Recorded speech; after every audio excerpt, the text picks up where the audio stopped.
எதுக்கு இந்த மாதிரி ஷாம்பெல்லாம் ரெடி பண்ணி கொடுத்துட்ருக்கீங்க? உங்களோட ஷாம்பு போட்டதுக்கப்புறம் எங்களுக்கு ஹேர் ஃபாலே ஸ்டாப் ஆயிடுச்சு அப்படின்னு எவ்வளோ பேர் எனக்கு டிஎம் பண்ணியிருக்கீங்க. ரொம்ப ரொம்ப ஹாப்பியாக இருக்குது. நம்மளோட ப்ராடக்ட்லேயே ஹீரோ யாருன்னு பார்த்தீங்கன்னா நம்மளோட ஷாம்பு தான். அந்தளவுக்கு ஷாம்பு வந்து மூவிங்கில் போயிட்டுருக்கு. எங்களால் கொடுக்கவே முடியல, அந்தளவுக்கு நாங்கள் ரெடி பண்ணி கொடுத்துட்ருக்கோம். சூப்பராகவே போயிட்டுருக்கு, நல்ல ரிசல்ட்டும் கொடுத்துட்ருக்கு.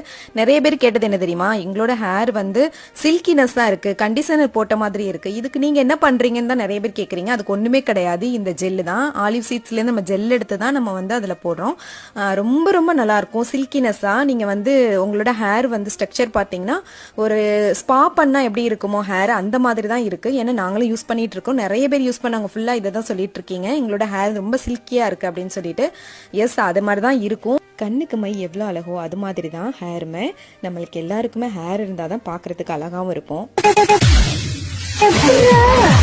நான் நிஜமாக தானே சொல்கிறேன், காமெடிலாம் பண்ணலை. எல்லாருக்குமே வந்து ஸ்டைல் என்னன்னு கேட்டிங்கன்னா அவங்களோட ஹேர் தான். ஸோ அப்புறம் என்ன, நம்மளோட ஷாம்பை வாங்கி சீக்கிரம் நீங்கள்